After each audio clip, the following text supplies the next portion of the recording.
You are watching Grace Television.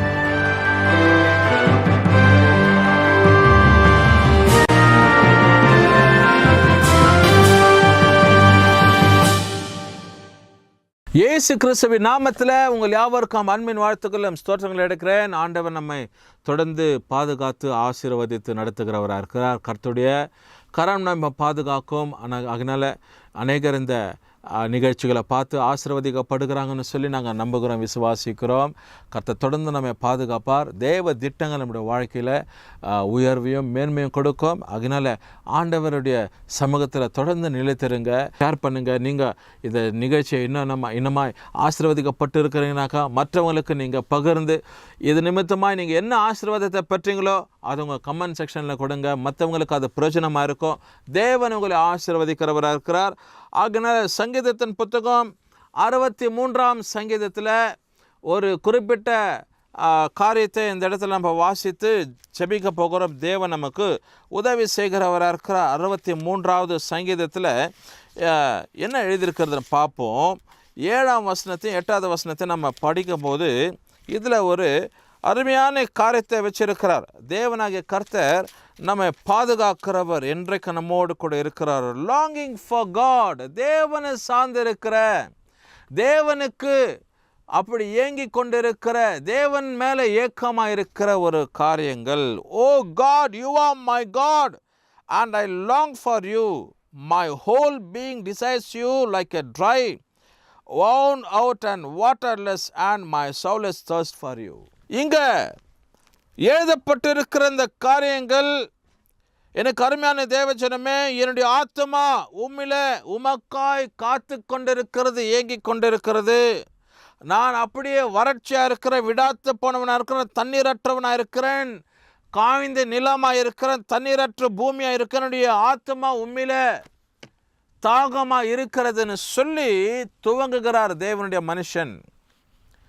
அதை தொடர்ந்து அப்படியே வசனத்தை வாசித்து 7வது வசனத்துக்கு வரும்போது இங்கே சொல்லுகிறார், என்ன எழுதுகிறார் பாருங்கள். இந்த வார்த்தை உங்கள் வாழ்க்கைக்கு பிரயோஜனமாக இருக்கும், இந்த கால நேரத்தில் தியானிப்பதற்கு இது ஏற்றதாக இருக்கும்னு சொல்லி நான் யோசிக்கிறேன். 7வது வசனம் வாசிக்கிறோம்.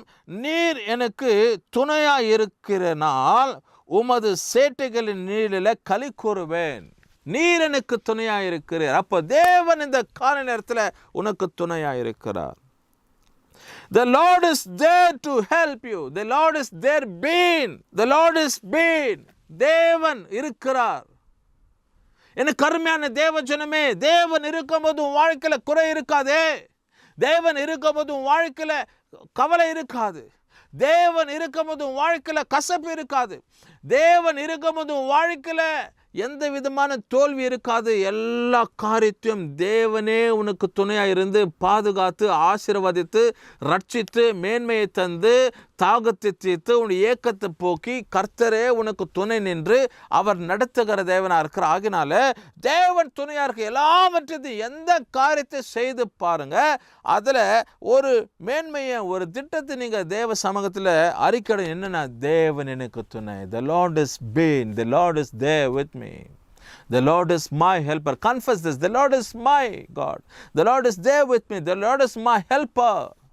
அப்படின்னு சொல்லி தேவ சமூகத்தில் நாம் அறிக்கடணும்னு ஆண்டவர் எதிர்பார்க்கிறார். நீர் எனக்கு துணையாய் இருக்கிறதினால் உமது சேட்டைகளின் நீளில் களி கூறுவேன்.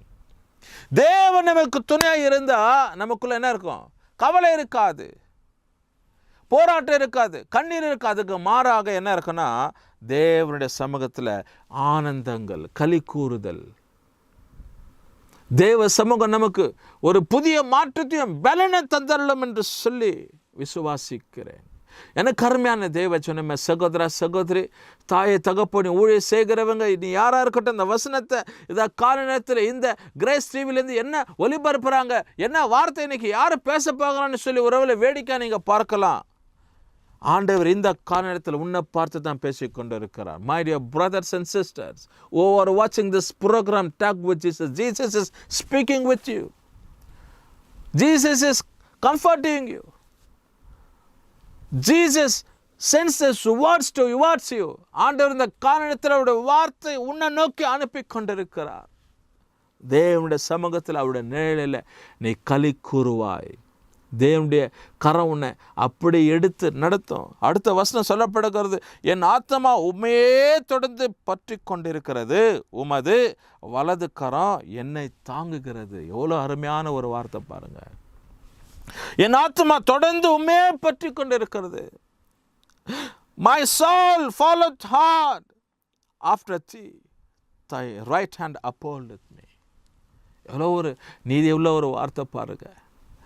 என் ஆத்மா தொடர்ந்து உண்மையே சார்ந்திருக்கிறது, என் ஆத்மா தொடர்ந்து உண்மையை பற்றி கொண்டு இருக்கிறது, ஆகினால் நமது வலது கரம் என்ன தாங்கும் என்று சொல்லி இந்த வார்த்தையில் நம்ம வாசிக்கிறோம். எனக்கு அருமையான தேவ ஜனமே, ஆண்டவர் நம்முடைய வாழ்க்கையில் மேன்மையும், ஆண்டவர் நம்முடைய வாழ்க்கையில் திட்டங்களையும், ஆண்டவர் நம்முடைய வாழ்க்கையில் பெரிய காரியங்களை தந்து, ஆண்டவர் தம்முடைய சேட்டைகளை நெய்லில் தம்முடைய பிள்ளைகளை வைத்து மகிழ்ச்சியும் களி கூறுதலும் ஆனந்தத்தையும் சந்தோஷத்தையும் எப்போதும் தந்தருளுகிற தேவன். ஒருவேளை அநேக காரியங்களை குறித்து யோசித்து கொண்டிருக்கிற கடன் பிரச்சனை, நெருக்கம், போராட்டம், பிள்ளைங்க கீழ்ப்படிதலில், பிள்ளைங்க வாழ்க்கையில் தாறுமாறான வழியில் போய் கொண்டு இருக்கிறாங்க, பிள்ளைங்க கீழ்ப்படியில், பிள்ளைங்க வாழ்க்கையில் இன்றைக்கு அசிங்கமான காரியம் நடக்குது அப்படி சொல்லி ஒருவேளை இன்றைக்கு யோசிக்கலாம். ஆண்டவர் வாழ்க்கையில பாருங்க பெரிய திட்டத்தை வச்சிருக்கிறார். உங்க பிள்ளைங்க வாழ்க்கையில பெரிய திட்டத்தை வச்சிருக்க, கீழ்ப்படியாத, ஆண்டவரை மதியாத எத்தனையோ பிள்ளைங்க இருக்கிறாங்க. எத்தனையோ விதத்தில் வாழ்கிற இன்னைக்கு அநேக காரியங்கள் தேவன் தம்ம பக்கத்தில் தம்முடைய பிள்ளைங்களை கூட்டி சேர்த்து இருப்பாரானால், எத்தனை துன்மார்க்கமான வாழ்க்கையை வாழ்ந்து கொண்டிருக்கிற பெரிய பெரிய நபர்களுடைய வாழ்க்கையை கர்த்தர் மாற்றி தம் பக்கம் இழுத்திருப்பாரானால், தேவன் உங்கள் வீட்டில் இருக்கிற பிள்ளைங்களை பாதுகாக்க, பராமரிக்க, தம்முடைய பக்கம் இழுக்க அவருக்கு அது ஏமாத்திரம். ஆண்டவர் பெரிய காரியங்களையும் பெரிய எதிர்பாராத திட்டங்களை நம்முடைய வாழ்க்கையில் தந்தருளுகிற தேவனாக இருக்கிறார். அதனால தான் இந்த வசனத்தில் வாசிக்க, நீர் எனக்கு துணையாக இருக்கிறதினால் உமது சேட்டைகளில் நீழல களி கூறுவேன், என் ஆத்மா உண்மையே தொடர்ந்து பற்றி கொண்டிருக்கிறபடியால் உமது வலது கரம் என்னை தாங்குகிறதுன்னு சொல்லி இந்த தேவனுடைய பக்தன் எழுதப்பட்டிருக்கிற வார்த்தை. இந்த கால நேரத்தில் என்ன காரியங்களை எதை சார்ந்து இருக்கிறோம், யாரை பற்றி கொண்டு இருக்கிறோம், யாருடைய பற்றுதல் நம்ம சார்ந்து இருக்குது, யாருடைய திட்டங்கள் நம்ம தொடர்ந்து இருக்குது, யாருடைய காரியம் நம்ம அப்படியே பின்பற்றி கொண்டு இருக்குது, கொஞ்சம் யோசித்து பாருங்கள். ஆண்டவர் நம்முடைய வாழ்க்கையில் மகிமையான காரியங்களை செயல்படுத்துவார். ஆண்டுடைய கரம் நம்ம பாதுகாக்கும். தேவன் திட்டங்களை செயல்படுத்துவார், தீர்மானங்களை ஆண்டவர் நிறைவேற்றுவார். இந்த கால நேரத்தில் கர்த்தர் நம்முடைய வாழ்க்கையில் பெரிய காரியங்களை செய்யட்டும். ஜெபம் பண்ணுமா? நல்ல பிதாவே, இந்த கால நேரத்தை நன்றி செலுத்தி ஸ்தோத்திரிக்கிற, துதிக்கிற, போற்றுக, வாழ்த்தி மகிமைப்படுத்துகிறோம்ப்பா. ஆண்டவரே, சங்கீதம் 63:7-8 நாங்கள் தியானித்திருக்கிறோம். இதன் பிரகாரமாய் இந்த வசனத்தை கவனித்த நம்முடைய பிள்ளைங்க வாழ்க்கையில் மேன்மையும் ஆண்டவரே திட்டங்களையும் கர்த்தர் நீ தந்தருளுவீராக. ஆண்டவர் இயேசு நாமத்தில் ஜெபிக்கிற நல்ல பிதாவே, ஆமென். கர்த்தர் உங்களை ஆசீர்வதிக்கட்டும்.